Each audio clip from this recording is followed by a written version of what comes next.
Hey everybody, this video is kind of odd because it should definitely be me filming stuff in a place that is not this desk, but due to my phone always having either very bad battery life or overheating or me driving, I couldn't take any footage of this trip. So you instead get me sitting here talking about a trip I took to Bakersfield with some of my cubing friends.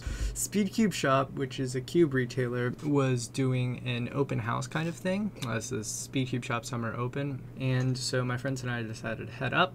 Unfortunately, since neither of them have cars, I had to drive. Luckily, driving to Bakersfield isn't that bad. You just get on the 5 North and go. So I got up at like 5 in the morning, drove over to grab my friends, and we headed off. It was my first drive longer than about an hour in a car, and honestly, it wasn't too bad. Could have been worse, definitely. I definitely did not appreciate the very skinny lanes in LA. The conversation died down after a while. Soon we passed the San Onofre nuclear power plant, which any San Diego resident knows exactly why I'm saying that. Not too far after Pendleton, we got to my favorite section of the drive, South Orange County, because they may use asphalt on the 5, but for some reason it is the quietest road I have ever driven on. I have no clue how they do it, but if all freeways could be like that, sign me up. One of the other things about that section, the off-ramp for the PCH is there. I've always been curious about it. I've never really driven it, but I know what's on it. It's how the sign is phrased that really throws me off. CA1, Pacific Coast Highway, beach cities. Not like Laguna Beach or Newport or Corona Del Mar or Dana Point, but it's just beach cities. Nothing more. It was maybe like 7 a.m. by the time we reached there, and the fog only made it like more mysterious, if you will.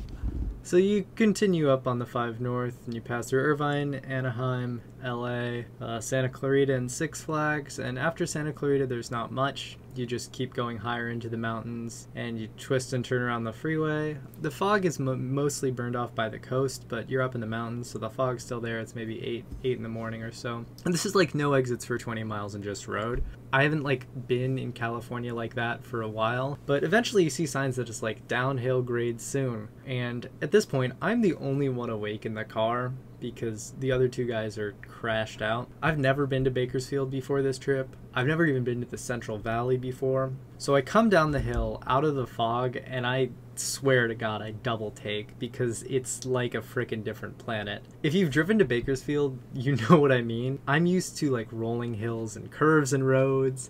That doesn't exist here. It's flat as far as the eye can see and much further beyond that.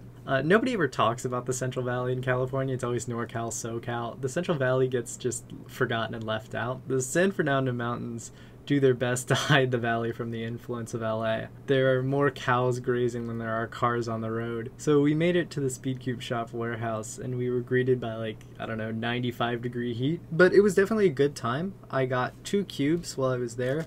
This Weilong Magnetic 7x7 that's actually pretty good, and it's my first 7x7, so I'm excited to practice on it. And I also got this Weilong WRM that I haven't broken out of the box yet, so I guess I'll take this opportunity to show you what a high caliber speed cube looks like and stuff.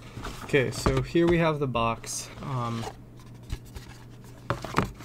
So let's take this out. This is like a tutorial pamphlet. If you ever buy like speed cubes, they always come with a tutorial pamphlet. We have the Moyu cards. I don't know what this one is, but this is Drew Brad's. He's pretty cool, except he does pyraminx and I don't like pyraminx. Get to the cube last. Let's start with this stuff. Accessories box. Oh, there's tape on it. Oh, is this tape? Or can I take this off?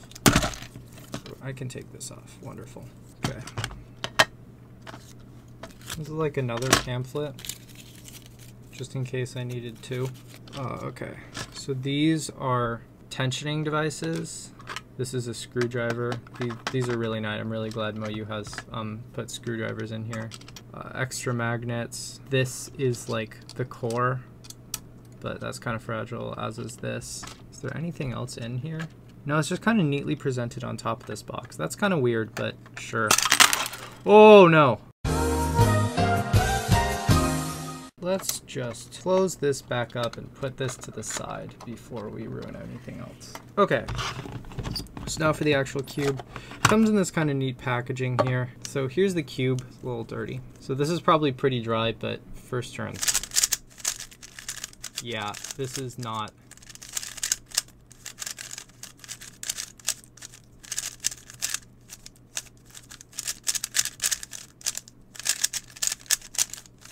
Oh God.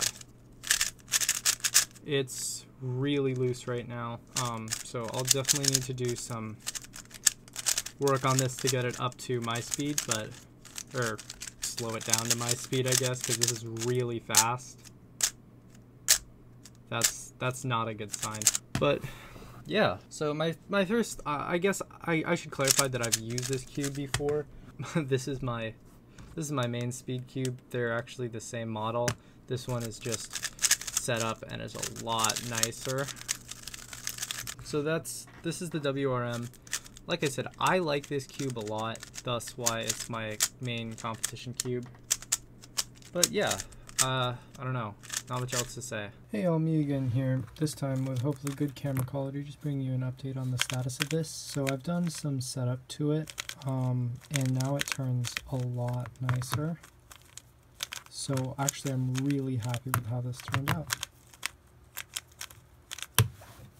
Guess I'll see you in the next video. Alright.